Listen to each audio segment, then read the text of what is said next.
And lastly, I will show you how to calculate effect size for a dependent samples t-test. Remember that effect size allows us to measure the magnitude of mean differences. Like if we know that two means are different, are they just a little bit different or are they very different? Effect size lets us estimate that. Now this is usually calculated after rejecting the null hypothesis in a statistical test. By rejecting the null, we're saying that two means are different. If the null hypothesis is not rejected, effect size doesn't really mean anything, because you can't say how different two means are if you already know that they're probably the same. This is only done after rejecting the null.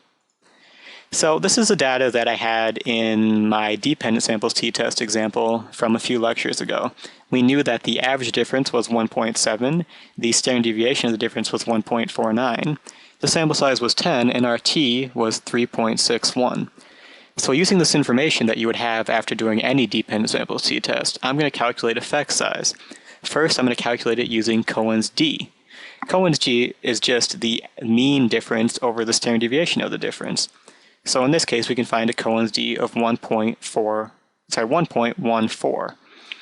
Now, what does that mean? Well, if your d is about 0.2, that means you have a small effect.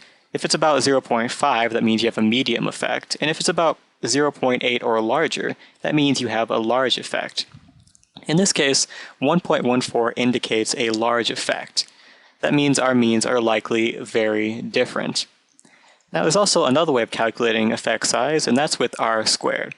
R squared really refers to the amount of variability that is shared between the groups. I'm not going to get into that now. Just know that R squared is another way of calculating effect size, aside from Cohen's d.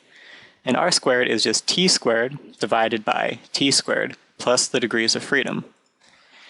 So I put those in there, and I find an R squared of 0.59. And it's just like Cohen's d. If you have 0.01, you have a small effect. If you have 0.09, you have a medium effect. And if you have 0.25, you have a large effect. In this case, 0.59 indicates a large effect. So just like we found with Cohen's d, it means that our means are likely very different. So those are two different ways of calculating effect size after you've done a dependent samples t-test.